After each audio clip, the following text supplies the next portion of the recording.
রাত পোহালেই আইএসএল এর ডার্বিতে মুখোমুখি মোহনবাগান এবং ইস্টবেঙ্গল। তার আগে উত্তেজনার পারদ চড়ছে দুই তরফেই, কিন্তু টিকিটের লাইনে দেখা যাচ্ছে না সেই পুরনো ছবি। অন্যদিকে মোহনবাগানের এটা প্রতিশোধের ম্যাচ, একাধিক ফুটবলার ইতিমধ্যেই ফিরে এসেছে। সেই নিয়ে কি বলছেন দেবাশিস দত্ত, চলুন প্রথমে শুনে নিই। আমরা কোনো কালই মস্তানি দেখাই না, আমরা ফুটবল খেলি।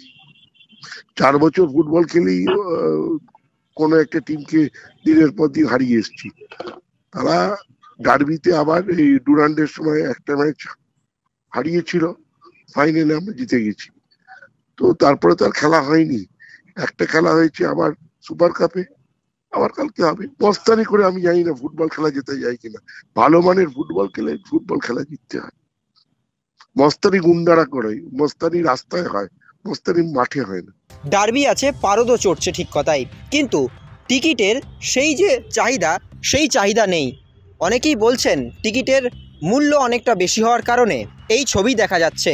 ইতিমধ্যেই ইস্টবেঙ্গল সূত্রে খবর, ইস্টবেঙ্গল শীর্ষকর্তারা আগামীকালের ম্যাচ দেখতে যাবেন না যুবভারতী ক্রীড়াঙ্গনে। প্রসঙ্গত এই ডার্বির আয়োজন করছে মোহনবাগান।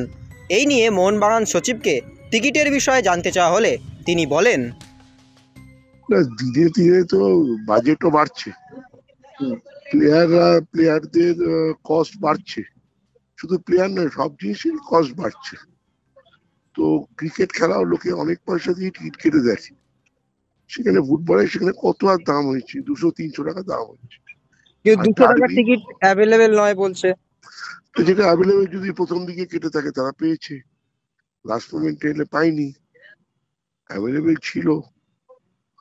আর টিকিটের দাম তো কিছু না কিছু দিন আস্তে আস্তে তো বাড়বেই। ফুটবল আমরা চাইছি খুব উচ্চ এতে হোক, তাতে ঝকঝকে তকতকে হোক, আর তারপরেও 10 টাকা টিকিট হতে পারে না। আর এখন যেখানে কমার্শিয়ালাইজেশন সব জিনিসে হচ্ছে, এটা তো আমাদের মানতেই হবে। কমার্শিয়ালাইজেশনের যুগ, সেটা তো কিছু করার নেই এগুলো, না? Extra time.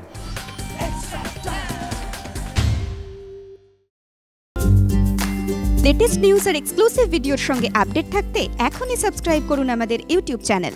বেল আইকনে ক্লিক করতে ভুলবেন না যেন।